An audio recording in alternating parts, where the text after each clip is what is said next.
The shingles virus can cause a painful rash that people want to avoid. That's a big reason why the new vaccine called Shingrix has been very popular. But since last summer, it has been in limited supply, and that has Charlene from Faribault and Betty from Nicollet wanting to know, why is there still a Shingrix shortage? Good question. Here's Heather Brown. Your pharmacist told you, don't tell anybody. Right, that it comes in on Tuesday. Annie Arnold got the first shot in December. She's been waiting since then for the second. But apparently he must have told that to everybody else, because now you can't get it. She's far from alone. On Facebook, Spencer says he's tried for over 6 months. Nancy writes, I'm on the wait list with my 91-year-old mother.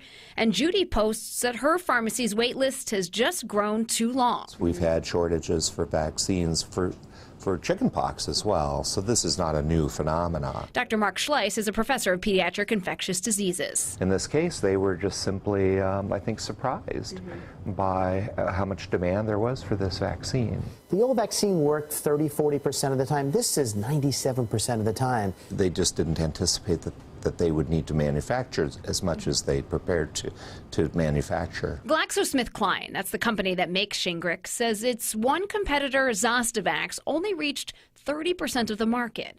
The CDC recommends that one for people 60 and older. For Shingrix, it's 50 and above. It requires 2 shots taken within 6 months of each other. That's kind of our panic, is that if this 6 months is up. And right now the CDC is saying if you delay the second dose, you don't need to start over. Get it when you can. GlaxoSmithKline says it normally takes 6 to 9 months to make Shingrix, but they've been able to shorten that to 4. They plan on making twice-monthly large shipments in 2019, but told a vaccine advisory committee in February they'd have limited supplies for the rest of the year. Does it just take that long to make a vaccine?